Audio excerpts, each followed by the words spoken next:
안녕하세요. 나의 사랑하는 책입니다. 오늘은 잔느 귀용의 순전한 사랑이라는 이 책을 소개합니다. 잔느 귀용이 감옥에서 직접 쓴 자서전과 같은 책입니다.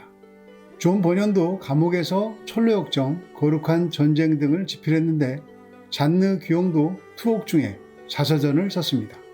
잔느 귀용이 태어나고 살았던 때 유럽의 역사를 간단하게 보면 재밌습니다. 버년은 잔느 귀용보다 20년 먼저인 1628년에 태어났습니다. 버년이 20살 위입니다.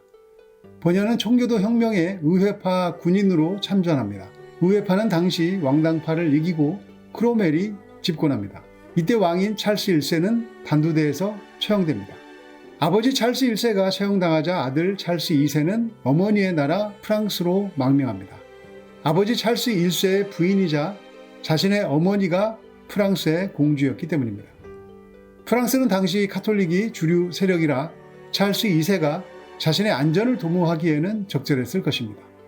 찰스 2세가 몸을 의탁한 당시 프랑스의 왕이 루이 14세였습니다.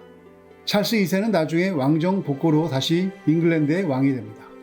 잔느 귀용은 이러한 역사적 격변기에 태어났습니다. 루이 14세 때 프랑스 귀족 가문에서 태어난 잔느 귀용은 아주 아름다운 여성이었습니다.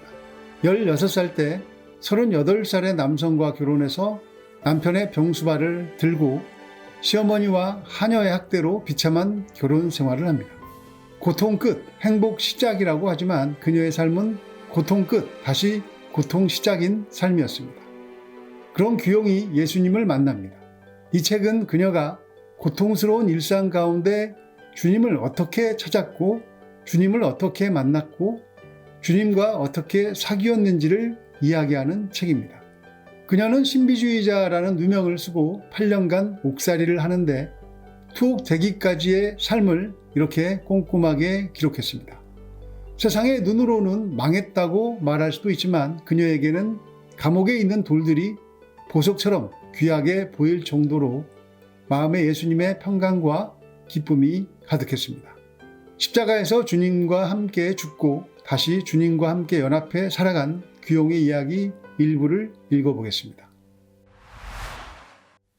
파트 1. 산을 옮긴 진실한 믿음. 고통 없이 편안한 일상을 보낼 때에는 거룩한 성도의 모습을 보여주던 사람이 어렵고 고통스러운 사건을 당하면 많은 결점을 드러내는 경우가 많다. 결점이 없었던 것이 아니라 그 결점을 건드리지 않아 그저 잠재해 있던 것에 불과하다. 결혼 전 친정에서처럼 항상 박수를 받고 살았더라면 나는 감당할 수 없을 정도로 교만해졌을 것이다. 나에게도 많은 수의 여성들이 갖고 있는 공통적인 결점이 있기 때문이다. 그것은 흠이 없다고 칭찬받는 아름다운 여성에 대한 칭찬을 받아들이지 못할 뿐만 아니라 그녀에 대해서 좋게 말하는 것을 깎아내리려고 하는 습성, 즉 질투심이다.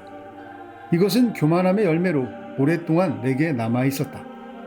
피조물인 인간의 의지가 창조주이신 하나님 의지에 전적으로 합하여 오직 그분의 뜻에 일치하도록 순종할 때 고난은 사랑에 의해서 완전히 극복될 수 있다. 하나님 안에서 완전히 죽은 영혼은 더 이상 자기를 발견하지 않는다.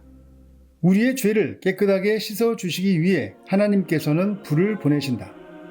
그 불은 엄청난 고통을 주며 죄가 깨끗해질 때까지 안에서 타오르게 된다. 그것은 마치 어긋난 뼈가 제자리에 맞춰질 때까지 겪는 고통과 같다. 고통을 견디며 머물러 있는 것은 매우 어렵고 용기가 필요한 일이다. 그러나 조급하게 성장하려고 애쓰거나 위로의 수단을 찾으려고 하는 사람은 실패할 것이 분명하다. 파트 2. 영혼을 살린 견고한 소망. 하나님께 불평할 이유가 정말 있을까? 하나님 앞에 죄인인 인간이 말이다. 당신에게 정직한 면이 남아있고 진실로 죄를 고백하려면 모든 잘못의 원인이 바로 당신 자신 때문이라는 것을 인정해야 한다. 천연두에 걸린 나의 몸 전체가 마치 문둥병 환자 같았다. 사람들은 모두 이처럼 끔찍한 모습은 본 적이 없다고 말했다. 그러나 내 영혼은 설명할 수 없는 만족감을 누리고 있었다. 나를 노예 상태로 빠뜨렸던 외모의 아름다움을 잃어버림으로써 이제 자유로울 수 있다는 희망이 있었기 때문이다. 주님에 대한 사랑 때문에 모든 것을 버리는 사람들에게는 이 생에서 100배로 갚아준다는 것과 박해를 동시에 약속하고 있다. 내가 소유한 것은 잃은 것보다 많다. 고통과 경로의 폭풍 한가운데에서도 완전한 평온을 느꼈고 냉혹한 포로 상태에서도 말로 표현할 수 없는 기쁨과 자유를 누렸다. 나는 나를 묶어놓은 쇠사슬을 사랑한다. 내 뜻은 아무것도 없기에 오직 그분에 대한 순전한 사랑만이 나를 사로잡고 있었다. 내 감각은 그분의 뜻을 좋아하지 않았지만 내 마음은 기뻐하고 있었다. 자아가 죽을 때 영은 자아로부터 벗어나 거룩한 대상에게 넘겨진다. 나는 이것을 죽음이라고 부른다. 말하자면 죽음은 영혼이 어떤 것에서 또 다른 어떤 것으로 옮겨지는 것이다. 그것은 진정 행복한 영혼의 유월절이며 약속의 땅으로 이주하는 것이다. 파트 3. 주님의 마음을 움직인 순전한 사랑.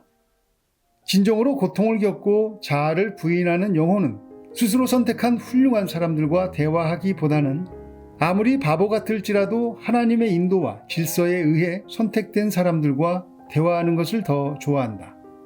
그 영혼은 오직 하나님께서 지시하시는 사람과 이야기하기를 갈망한다.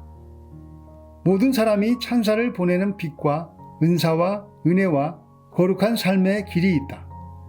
이 길을 가는 사람은 가장 순수한 빛은 아닐지라도 빛을 드러낼 것이다. 그러나 그와 달리 자기를 부인하는 길을 걸어가는 영혼들은 예수 그리스도께서 그러셨듯이 죽을 때까지 거의 드러나지 않는다.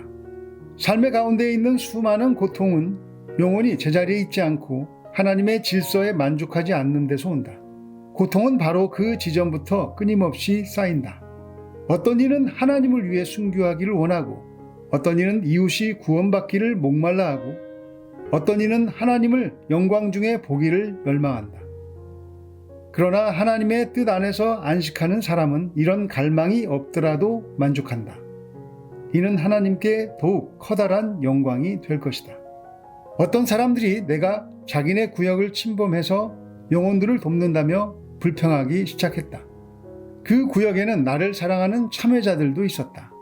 이러한 신앙인들의 행위를 통해서 오직 하나님만 추구하는 사람과 자신을 추구하는 사람의 차이를 쉽게 구분할 수 있었다. 하나님을 위해서 모든 것을 잃는 것이 내게는 최선의 것을 얻는 것이다. 반면 모든 것을 얻었다 해도 하나님이 제외되었다면 그것은 가장 끔찍한 상실일 뿐이다. 완전함은 인간이 최고라고 평가하는 것을 추구하는 것이 아니라 예수 그리스도와 하나 되는 것으로 이루어진다.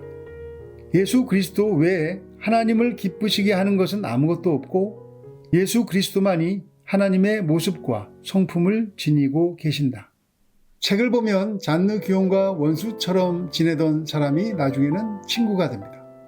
원수 같았던 그 사람이 바뀌었기 때문일까요? 책을 보면 그렇지 않다는 것을 알게 됩니다. 그가 변한 것이 아니라 귀용이 변했기 때문이고 귀용이 변한 것은 예수님 덕분이라는 것입니다. 즉, 나와 하나님과의 관계가 좋을 때, 즉 내가 하나님과 잘 지낼 때는 어려운 사람과도 잘 지내게 됩니다. 하지만 나와 하나님과 관계가 불편해지면 사람들과의 관계도 어려워집니다. 특히 내가 싫어하거나 어려운 사람과의 관계는 더욱 불편해집니다. 모든 관계의 출발점은 나와 하나님과의 관계라는 이야기입니다. 왜 이렇게 나는 관계가 어려울까 하는 마음이 든다면 감옥의 돌들도 보석처럼 보인다며 주님을 찬양했던 귀용의 삶을 이 책을 통해서 만나보시는 것은 어떨까요? 잔느 귀용처럼 십자가에서 죽고 살아 주님께서 주시는 기쁨을 날마다 누리시기를 예수님의 이름으로 축복합니다. 감사합니다.